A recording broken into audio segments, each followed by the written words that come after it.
We've dug deep into the bottom of Larry Holder's Christmas stocking, and what do you know? There was just enough pixie dust to finish off the Saints season with our final predictions of 2015.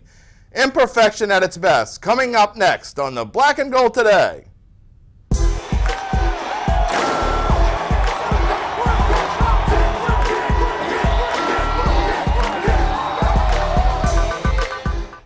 Welcome to the Black and Gold Today, sponsored by Cadillac of New Orleans. I'm your host, who is less than 48 hours away from yet another New Year's resolution, Jim Derry. With one more shot at to make ourselves look like we know what we're doing, your fearless prognosticators have gathered in studio at One Canal Place to discuss the final hurrah for the New Orleans Saints, who end the season at those hated Dirty Birds. So let's waste no more time in bringing in the man I introduced in September as the one who has all the answers, and that's NOLA.com, the Times-Picayune Saints columnist Larry Holder. So how many answers do you actually have?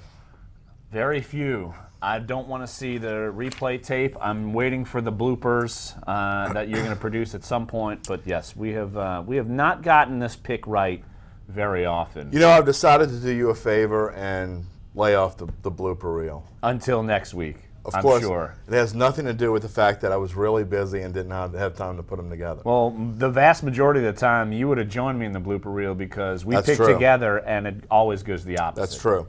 I don't know who has a better record, you, me, or the Saints. I think the Saints might have a better record than me at this point. Maybe by like a game.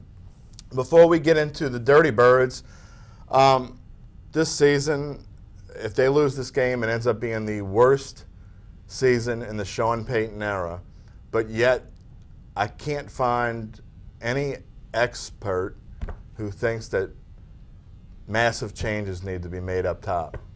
I don't think that's going to be the case. And it's funny. Maybe there should be, and maybe I know Saints fans are they're screaming right now, get rid of Mickey Loomis, get rid of Mickey Loomis, even more so than maybe get rid of Sean Payton.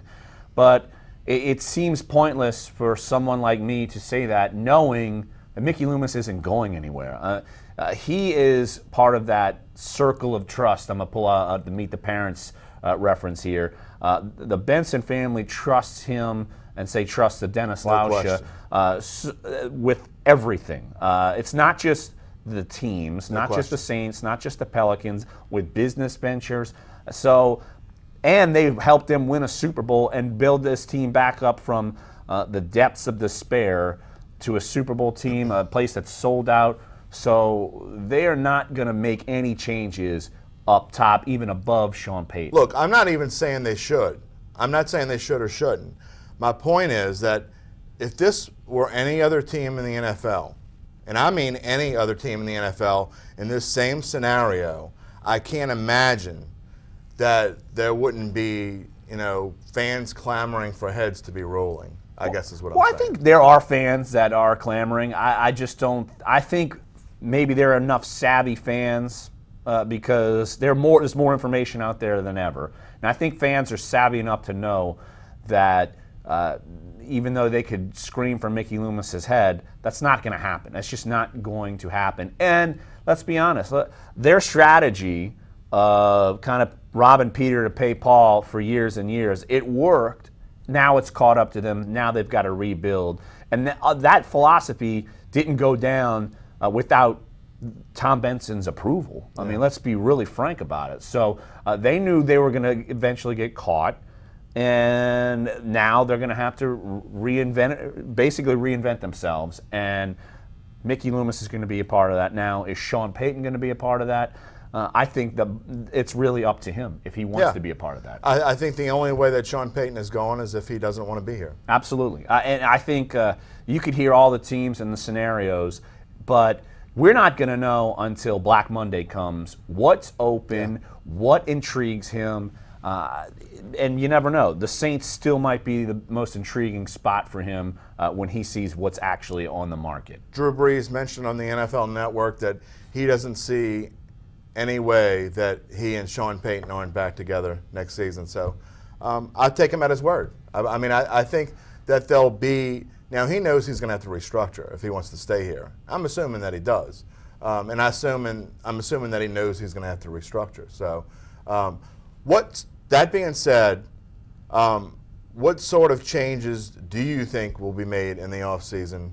There has to be something done. Well, as far as, let me go back to Drew Brees here for a second. He's not going to say anything different anyway. It doesn't matter if Sean Payton was long gone and he even told him goodbye in the locker room. He wouldn't say anything different publicly.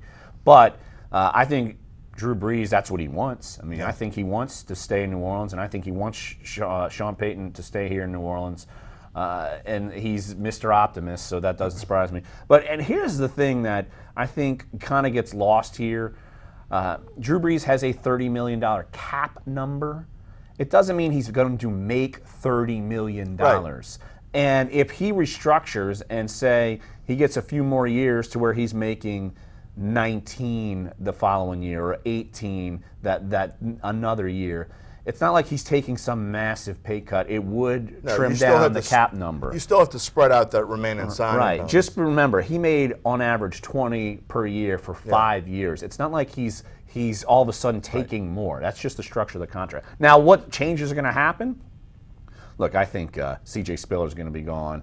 I think you look at that offensive line, I think he could easily be Zach Strief, could be on his way out. Jari Evans, possibly. I could see a scenario where he still stays, though. I still think he can bring some value there because you can't have too many holes at guard. Look, Marcus Colston, it could be the end. And I'm just wondering what can they do on defense? Well, we're going to have another show in the near future, maybe next week or the week after, and talk about after Black Monday and see what's going on. Maybe we'll have a better field and we'll have another show to talk about it then. But right now we got to get to a break, and afterwards it's the final Picksie Dust of the season. What's one of the nicest things that comes with your new Cadillac from Cadillac of New Orleans? 0% interest. Get 0% interest on all new Cadillacs, now at Cadillac of New Orleans. New owners, new attitude, on Lime Street in Rye in Metairie. Well, now that we've fired up the fans enough, Larry, it's that time. I know they can't wait. I know they can't. The hated Dirty Birds. Are the Saints going to go? Before we predict the game, real quick, this team presents so many challenges for the Saints, and even though they beat them in a fired-up dome earlier in the season to end the Atlanta winning streak and send them into oblivion, this team presents a lot of problems. Absolutely. Julio Jones, Devontae Freeman, 1-2. It just tells you that right there. Look, Matt Ryan has struggled. Their defense isn't that good, yet they just beat the Carolina Panthers, first team to do so. And I'm wondering if that takes a lot out of Atlanta's sales, even though they've struggled for so long and finally broke that losing streak and then beat Carolina. They put together an inspired performance, even though they weren't mathematically eliminated, but in all reality, they were going into last week. So finishing out at home for a new coach, I would expect them to come out and be fired up again. You would think so? I mean, Dan Quinn's not going anywhere. Yeah, now their GM might be going somewhere, Thomas Dimitroff, Maybe. But their coach is not going anywhere, Dan Quinn. All right, let's get to the picks. Final picks of the year, and I have just chosen to ignore our records. I was going to put them up there. And please don't. And said no. You'll just have to go through all of them and figure them out yourself. What do you got? I totally changed direction within the realm of this show. Wow. I'm going 37-34 Saints. You did. I totally changed 10 direction. minutes ago, you told me you were picking 10 the minutes Saints. ago. That's how uncertain. But does it matter? It doesn't matter what I pick. No. It really doesn't. I think you're just picking the Falcons because you know what my pick is. I picked the Saints because I know what your pick is. Okay. All right. Well. So it leaves that uncertainty. It leaves that uncertainty. Well, I asked my daughter, who's in the control room right now. My 4-year-old daughter is sitting in the control room, and I asked her who was going to win the game, and she said, "Look how high we are, Daddy." That's a good deflection. She's smart. With that, sorry, Saints don't win. I said last week, I gave you a little tip that they weren't going to win. I just don't see how they're going to go to the Georgia Dome and play against a team that is looking to finish the season strong, and the Saints are playing a quarterback that shouldn't be playing right now, so he can pad his stats. Yep, I said it. I don't care. Falcons 30, Saints 24. I think I went against the grain of what I was going to say, just so we can't have the jinx on us. So someone will be right. Somebody's going to be right. Someone will be right. We will be back. We're taking off New Year's Eve and well, we're not really taking off, but we're not going to have a show on New Year's Eve and New Year's Day. We will be back on Monday to wrap it all up. season ender. Black and Gold Today coming up on Monday. Enjoy the game. Happy New Year.